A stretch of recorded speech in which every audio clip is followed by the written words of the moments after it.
Nous sommes avec Pascal Loret de Pornic.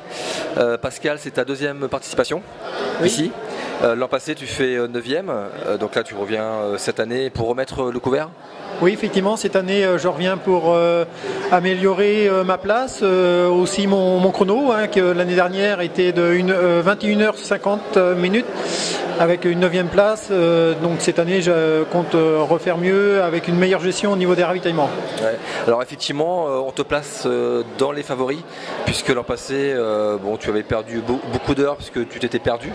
Donc là, cette année, tu penses que tu as fait plus de repérage, tu as fait plus de choses pour...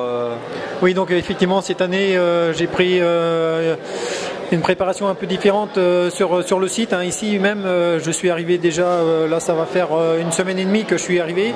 Donc j'ai pris le temps de m'entraîner pour m'acclimater à la chaleur surtout. Et j'ai fait les 27 derniers kilomètres en repérage, où l'année dernière j'avais beaucoup souffert car je m'étais beaucoup perdu. D'accord. Bon. Comment on se prépare pour une Transmartinique physiquement ? Alors ma préparation, moi, pour la Transmartinique, elle a débuté depuis début septembre, puisque je me suis préparé pour faire les 72 km des Templiers cette année. J'avais préparé, réalisé un très gros entraînement. Le jour J, malheureusement, j'avais pas les conditions idéales, puisque j'avais pas de jambes le jour J. J'ai pas réussi à faire la place que je voulais. Bon, dans un autre sens, ça me permet quand même d'avoir pas trop dépensé d'énergie aux Templiers pour continuer ma préparation jusqu'en début de semaine là, pour préparer la Transmartinique. Donc là, cette année, il y a un très gros plateau au niveau des hommes. Il y a vraiment les cadors. Il y a Antoine, il y a Patrick Board, on a Adrien Séguré, et puis toi aussi, tu es aussi dans cette liste-là. Comment tu peux te comporter, toi, face à cet attroupement de favoris, dont Eric Lavry, Guillaume Vimonet ?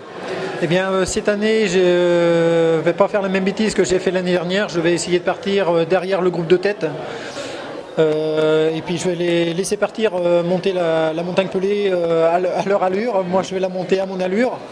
Et puis après sur une distance pareille, il y a le temps de faire sa place bien après, parce que après en descente de montagne pelée ça va encore, mais quand on arrive dans les champs de canne à sucre et dans les champs de bananiers, c'est là où il fait le plus chaud. Et donc là ça va certainement commencer à faire les places à cette partie-là. D'accord. Bon. Comment tu te prépares pour combattre la chaleur ? Alors pareil, cette année pour la chaleur, j'ai pas envie de faire la même bêtise que l'année dernière. Je vais me ravitailler beaucoup mieux.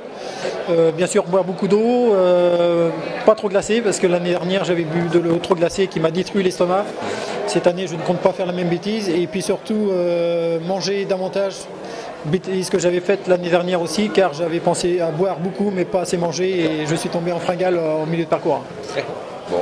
Donc réponse samedi soir, en début de soirée ?